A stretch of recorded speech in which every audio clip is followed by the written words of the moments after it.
Et bonjour à tous, bienvenue sur Patin et Potin, le podcast dédié au patinage artistique.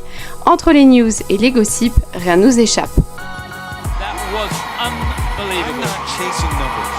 I'm chasing the highest free skate score of all time. Three-time national champion. Axel, I can't believe I'm saying those Talent like words. this comes along once in a lifetime. On attaque tout de suite avec du lourd. Kamila Valieva reprend l'entraînement et sa carrière. Elle annonce avoir quitté Eteri Tutberidze en bons termes et se tourne vers l'académie de Tatiana Navka qui choisira probablement Svetlana Sokolowskaia comme nouvel entraîneur. Un changement de coach apporte de l'espoir à ce rêve qui paraissait impossible après presque 2 ans d'arrêt pour Kamila et l'annonce de sa sentence.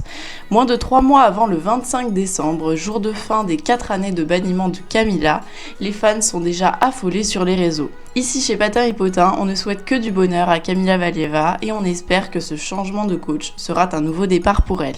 Début juillet, elle avait d'ailleurs retenu notre attention, accompagnée d'un homme qui confirme les rumeurs de sa relation avec un joueur de hockey. Elle a partagé des photos de son voyage en Italie, de Venise à Florence. Plus récemment, nous savons qu'elle a été invitée en Chine pour se présenter en gala. À présent de retour en Russie, elle s'est produite dans un show et a effectué un magnifique triple toe loop. Elle a donc restauré ses combinaisons triple-triple, un bon début. Parlons maintenant du gros sujet pour débuter cette saison olympique, l'événement Skates to Milano. Il y a 3 semaines à Beijing se déroulait une compétition qui constituait la dernière chance de se qualifier pour les JO. Adélia Petrosian était la patineuse la plus attendue pour cet événement. Elle avait annoncé quelques semaines plus tôt qu'elle présenterait son programme court sur Michael Jackson, un très bon choix si vous voulez mon avis. Ce programme est techniquement parfait et très dynamique. La chorégraphie est impressionnante et permet de mettre en valeur tous ses talents. C'était un moment très fort en émotion car malgré tout, cela faisait 4 ans qu'Adélia n'avait pas patiné en international. Pour la première fois de sa vie, elle a patiné en catégorie senior internationale représentant l'AIN. Elle a remporté l'or avec un score de 209,63, bien loin de ce qu'elle peut faire habituellement. Il faut prendre en compte toute la pression qui pesait sur ses épaules et le fait qu'elle s'était blessée quelques semaines avant.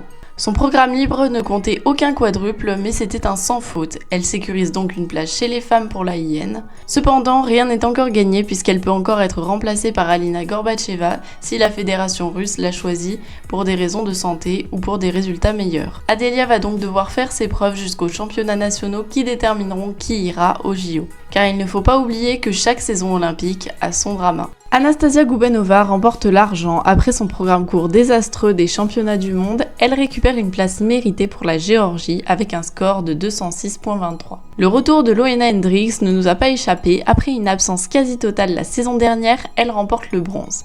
Elle brise la barre des 200 points pour annoncer son retour.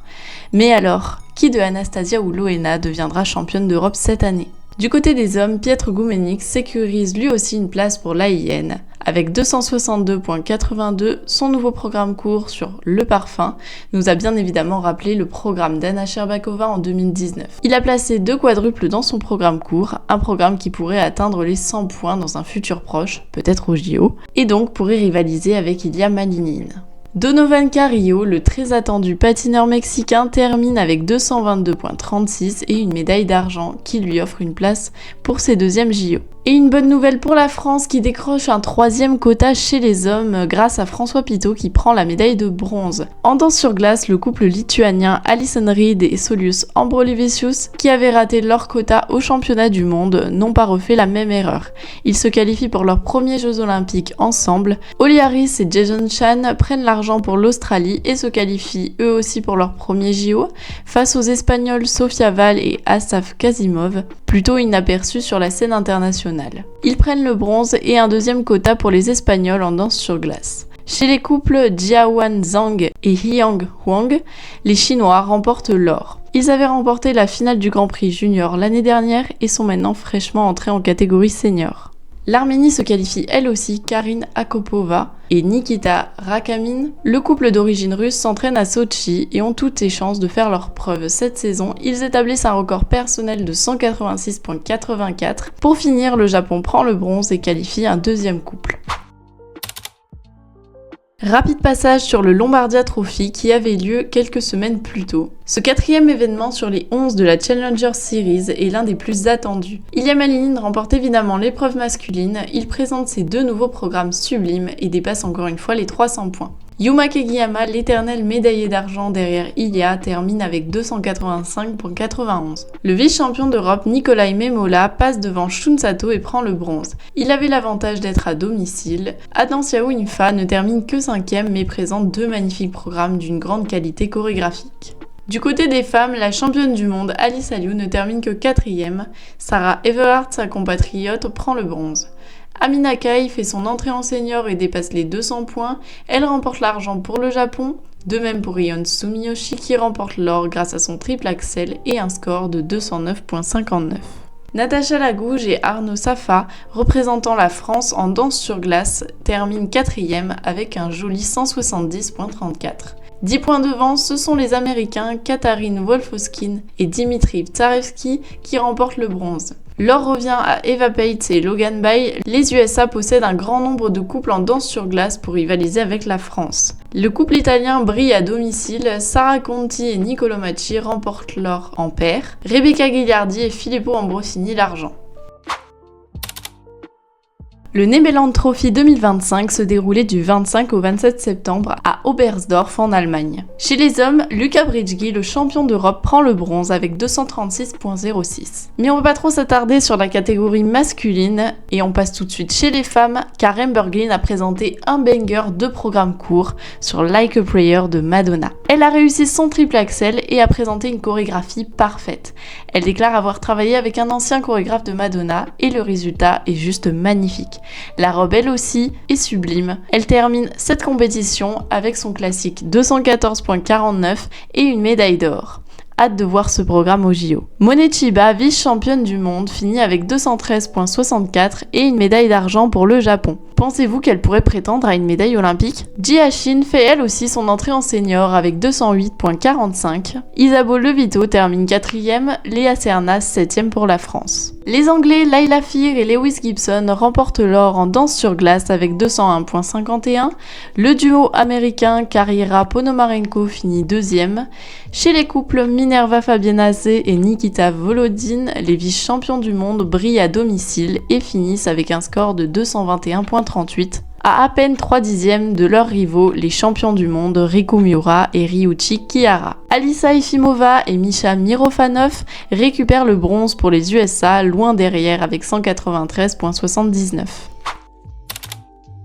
Ce week-end se déroulait le Trialeti Trophy en Géorgie. Nika Egadze y remporte l'or à domicile avec 261,02. Jason Brown tient sa place sur la scène internationale après autant d'années. Il termine avec 249,30. Les États-Unis prennent aussi le bronze grâce à Tomoko Iwatashi. Le patineur bilingue issu de 2 nations importantes dans le patinage artistique possède toutes les clés pour réussir cette année. Chez les femmes, c'est sans surprise Anastasia Gubanova qui remporte l'or avec 203,69. Elle reste très constante cette saison. Maria Seniuk fait son entrée en senior sous les couleurs de l'Israël. Elle remporte l'argent avec 185,80. 3 points derrière, c'est Ae Lee, la patineuse coréenne, qui avait été suspendue pour agression sexuelle. Depuis les derniers championnats du monde, elle a regagné la confiance du public. Et peut-être peut-elle se faire une place dans l'équipe olympique. En danse sur glace, c'est encore la Géorgie qui l'emporte. Diana Davis et Gleb Smokin prennent l'or et obtiennent un nouveau record personnel de 203,39. De nouveau une médaille d'argent pour les Australiens, Holly Harris et Jason Shine. Fraîchement qualifiés pour les JO, ils sont cependant bien loin de leurs adversaires avec 180,84. La France reste toujours très présente en danse sur glace. Loïcia Desmougeot et Théo Lemercier prennent le bronze à seulement 2 points de l'argent. La France possède de très bons éléments en danse sur glace et je pense que cette saison, ce ne sont pas des médailles qui vont manquer. Carton plein pour la Géorgie, Anastasia Metelkina et Luca Berulava, médaillés de bronze à la dernière finale du Grand Prix. Ils avaient fait une entrée spectaculaire en senior. C'est avec un joli 225,20 qu'ils commencent cette saison. Minerva Fabianase et Nikita Volodine n'étaient pas à domicile cette fois-ci. Ils repartent avec l'argent et un score de 208,28. Emily Chan et Spencer patineurs, oh oui, ce duo ne vous dit peut-être rien, mais ils ont bien remporté le bronze pour les États-Unis. Selon nos sources, Emily Chan est en fait la petite copine d'Alexander Selevko, le patineur estonien. Ils entretiennent une relation depuis 1 an maintenant. Pour continuer la partie gossip, parlons de la naissance de 2 bébés, ceux d'Alexandra Trusova et d'Aliona Kostornaia. Le 6 août 2025 est né Mihail Ignatov. Depuis, Alexandra Trusova a déjà participé à 3 shows et a restauré ses triples sauts. Elle ne cessera jamais de nous étonner. Le 3 octobre 2025 naît le mini Kunitsa dont le nom reste privé. Aliona Kostornaia reste en congé maternité, mais son mari a repris les shows avec une partenaire de remplacement. Evgenia Medvedeva s'affiche en public avec le chorégraphe Ildar Young. Les 2 artistes ont fait la une de plusieurs magazines et ont officialisé leur relation. Alina Zagitova a présenté son nouveau spectacle intitulé Assault dans lequel Evgenia occupait une place de choix. Les 2 patineuses sont bel et bien redevenues amies. Alina Zagitova s'est également produite au Japon pour le gala Fantasy on Ice. Accompagnée d'Anna Sherbakova, elles ont pu représenter la Russie dans un show international, ce qui est une grande avancée dans la réintégration et l'acceptation des patineurs russes. On revient sur un autre couple, le mariage de Dimitri Aliev et Arina Averina a fait parler. Le champion de la finale du Grand Prix 2016-2017 a choisi une gymnaste rythmique. Kamila Valieva était d'ailleurs invitée au mariage. Il y a quelques semaines, une triste nouvelle avait ébranlé le patinage russe. Le célèbre commentateur Alexander Grishin est mort dans un accident de voiture. De nombreux patineurs lui ont rendu hommage sur les réseaux sociaux et la One TV a organisé un spectacle en son hommage. Ce qui m'a le plus ému, c'est de voir tous ces grands patineurs réunis. Nos favorites Kamila, Anna, Alexandra, Alina et Evgenia étaient présentes. Et toutes les nouvelles Tutberidze, Daria Sadkova, Alisa Dvoeglazova, Adelia Petrosian et Sofia Akatieva. Elles ont toutes présenté des programmes magnifiques, parfois nouveaux. La mise en scène était incroyable. À chaque fin de programme, des commentaires d'Alexander Grishin étaient diffusés pour chaque patineur. Des moments tellement importants qui marquent leur plus grande victoire. La finale était bouleversante. Chaque patineur est venu déposer une bougie sur la musique de Send Me an Angel de Scorpion.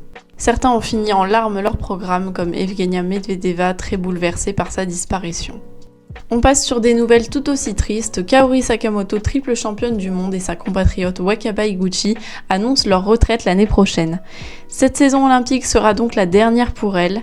Le nouveau programme court de Kaori sur Time to Say Goodbye va me faire pleurer plus d'une fois, vous pouvez en être sûr. Voilà pour les dernières infos du patinage. En attendant, on se remonte le moral avec le Grand Prix de France qui arrive ce week-end. Ne vous inquiétez pas, je reste toujours très à cheval sur l'actualité et je sortirai un épisode par semaine pour ce Grand Prix jusqu'à la finale. En attendant, si ce podcast vous a plu, n'hésitez pas à mettre un like et à vous abonner. Et sur ce, moi je vous dis à la semaine prochaine.